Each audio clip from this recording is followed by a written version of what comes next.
that secret you keep, the one even you don't understand. This volume holds its true name. Welcome to LibCurio, Library of Curiosity. Shush, please keep silent. And now the next chapter begins. You wake up one morning and realize you've been running on decisions you never remember making. You brush your teeth with your right hand, though no one told you to be right-handed. You reach for coffee instead of tea, because somehow the idea of tea seems like a stranger's thought. You check your phone before you breathe.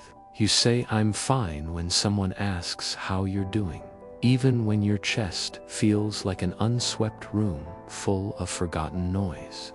And the terrifying part isn't that these things happen, it's that they feel like you.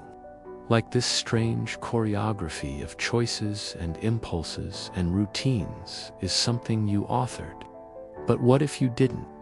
What if your mind was a stage where actors perform without a script, and you, the so-called director, only arrived after the curtains rose? What if free will was just the feeling of arriving late to your own story and pretending you wrote the first chapter? And beneath that performance, under the silence, under the instincts, is a deeper question, pulsing like a forgotten heartbeat. Who is actually making the decisions in your life? And if it's not you, then what are you? You think you are in charge until you see a choice unravel before you faster than you can narrate it. A friend asks a question, and your mouth replies before your mind understands what it's saying. A fear grips you, and your body flinches without instruction. You speak, you act, you regret, all in the space between awareness and explanation. Neuroscientist Benjamin Libet showed that your brain lights up to make a choice before you feel like you've made it. Your consciousness is a delayed headline to a story that's already been printed. You believe in freedom because it feels like freedom, but so does a dream. You believe you're steering the ship, but the wheel might be ceremonial, a comfort handed to the passenger, not the pilot. And yet this idea disturbs you. It scratches at something ancient inside you, something that refuses to be told it's merely a puppet. Because if you're not choosing, then who is living this life? But maybe the truth isn't that you're not free. Maybe it's that your freedom doesn't begin where you think it does. Maybe the real question isn't, do I have free will? But what is the self that claims it? Because before choice, there is memory. Before memory, there is biology. Before biology, there is evolution. A sequence of ghosts whispering into your marrow. So where, inside this chain of cause and effect, do you begin? Maybe you are the intersection, not the commander, but the convergence. And in that tension, in that fragile in-between, something rare happens. You become aware.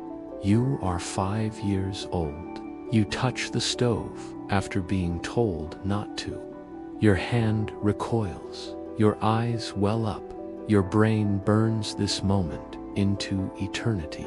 Not the pain, but the learning. The next time, you don't choose not to touch the stove, you just don't.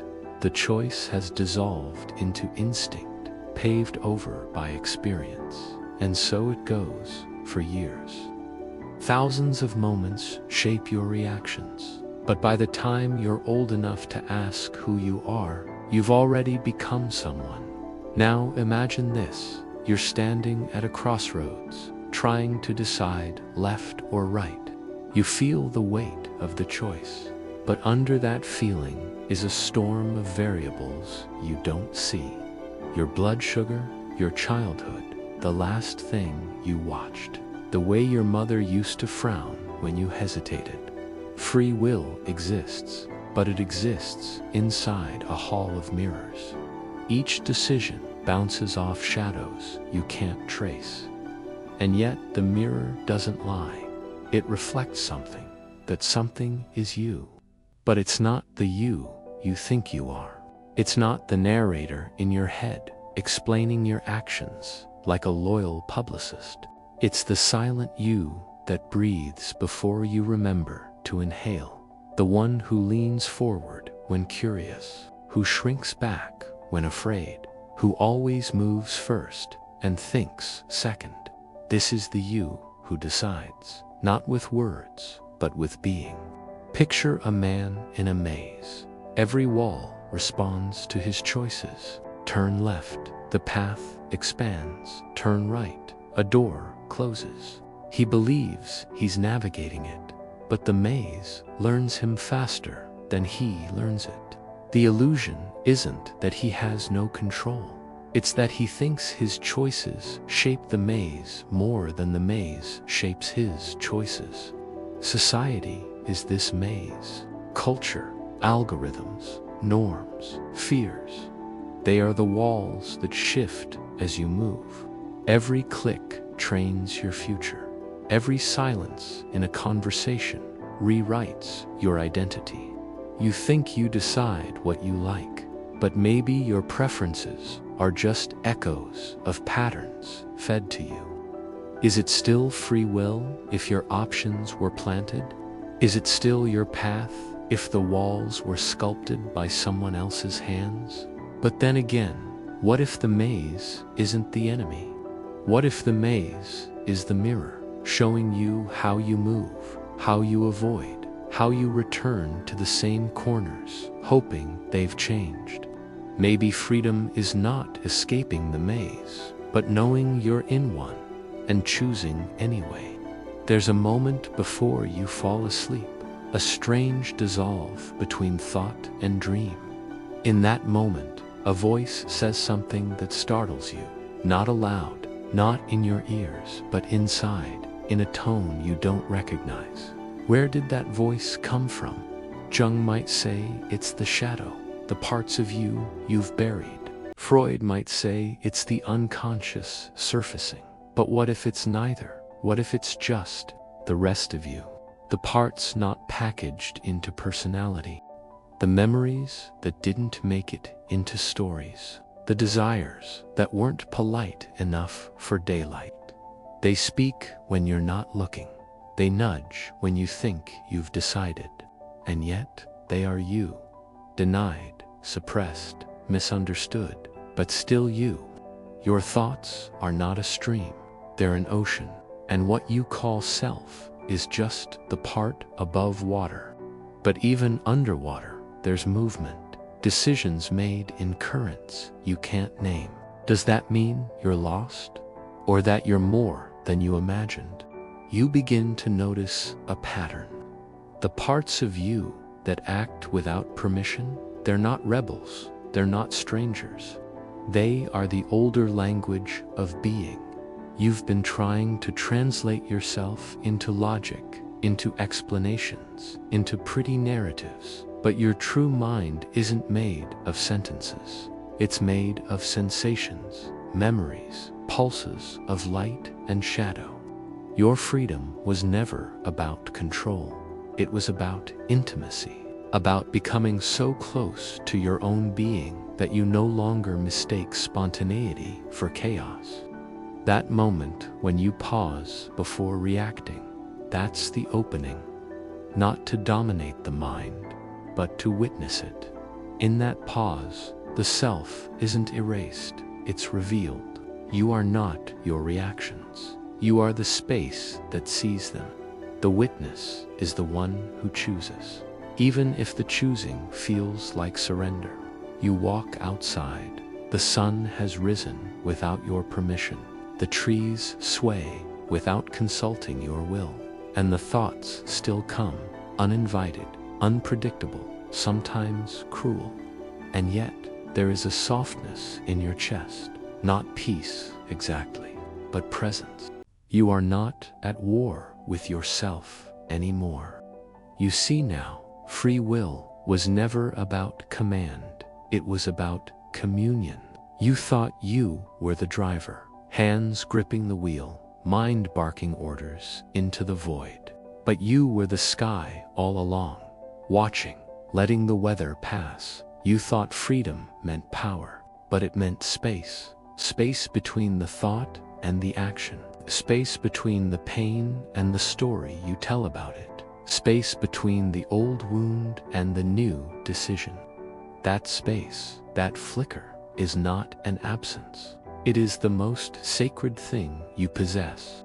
And it is in that flicker that you finally choose, not to control, but to remember, not to manipulate, but to meet the moment as it is. You see your mind spin and don't try to stop it.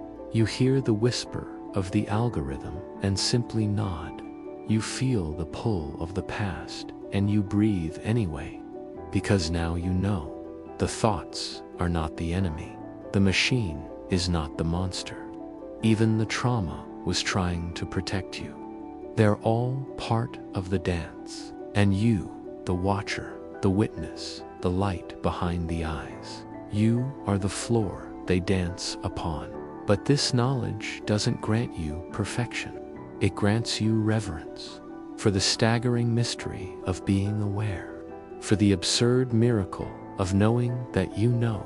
And maybe that's all the freedom anyone gets, not the ability to choose everything, but the chance to be conscious of the choosing. And so you walk, and the world doesn't look different, but it feels different. You're no longer trapped in the illusion of total control. You've slipped through its net by becoming vast. You feel the temptation to scroll, to argue, to escape, and you say, "Yes, I see you." And in that act of seeing, without clinging, without fleeing, you reclaim something ancient. Not authority, not dominance, but dignity. Because what if the true meaning of I decide was never about what happens next, but about how fully you're here for it? You are not the god of your thoughts. You are the witness of their unfolding.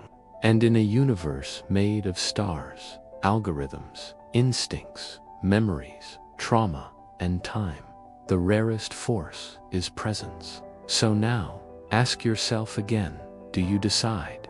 Or does the act of asking already make you free? Until next time, stay curious, stay unsettled. LibCurio never closes, and the next chapter awaits. Until next time, stay curious, stay unsettled. LibCurio never closes, and the next chapter awaits.